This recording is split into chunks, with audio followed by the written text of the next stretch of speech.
ప్రస్తుతం big boss house లో 6 మంది నామినేట్ అయ్యారు. అందులో ఒకరు మిడ్ వీక్ ఎలిమినేషన్ లో భాగంగా ఓం ఆదిత్య ఎలిమినేట్ అయ్యారు. ఈ వీకెండ్ లో ఎవరిని ఎలిమినేషన్ చేశారంటే నైనికాని ఎలిమినేషన్ చేశారు.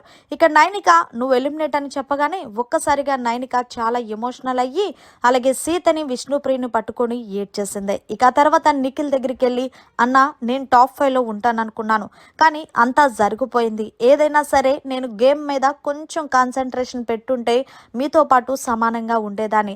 అయినా ఏం పర్వాలేదు, ఏది జరిగినా మన మంచికే. నిఖిల్ అన్న నేను ఒకటి చెప్తున్నా, నాకు అన్న అనేవాళ్ళు లేరు, కానీ నువ్వు నన్ను అన్న కంటే ఎక్కువగా చూసుకున్నావు. హౌస్లో వచ్చినప్పటి నుంచి కూడా ఒక చెల్లిని ఎలాగైతే కాపాడుకోలో అలాగే నువ్వు నన్ను బయటికి వెళ్ళకూడదంటూ ఎప్పటికప్పుడు నీకు ఎంత వీలైతే అంతా నన్ను కాపాడుకుంటూ వచ్చావు. ఏదేమన్నా సరే నువ్వు ఈ సీజన్ విన్నర్ అవ్వాలని నేను మనస్ఫూర్తిగా ఒక చెల్లిలాగా కోరుకుంటున్నాను. హౌస్లో ఎవరైనా సరే ఇచ్చి పడేసాయి.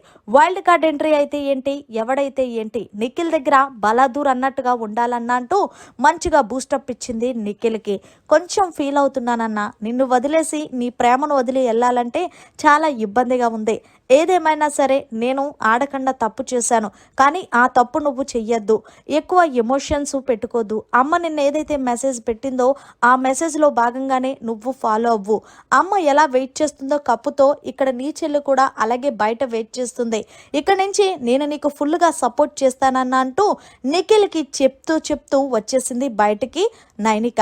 మరి మొత్తంగా చూసుకుంటే నైనిక టాప్ 5 కంటెస్టెంట్, కానీ ఆమె చేతులారా ఆమె చేసుకుందనే చెప్పాలి. మరి మొత్తంగా నైనిక నిఖిల్కి చెప్పిన మాటలపై మీరేమంటారనేది కామెంట్ చేసి తెలియచేయండి. మరిన్ని లేటెస్ట్ అప్డేట్స్ కోసం చూస్తూనే ఉండండి మన ఛానల్.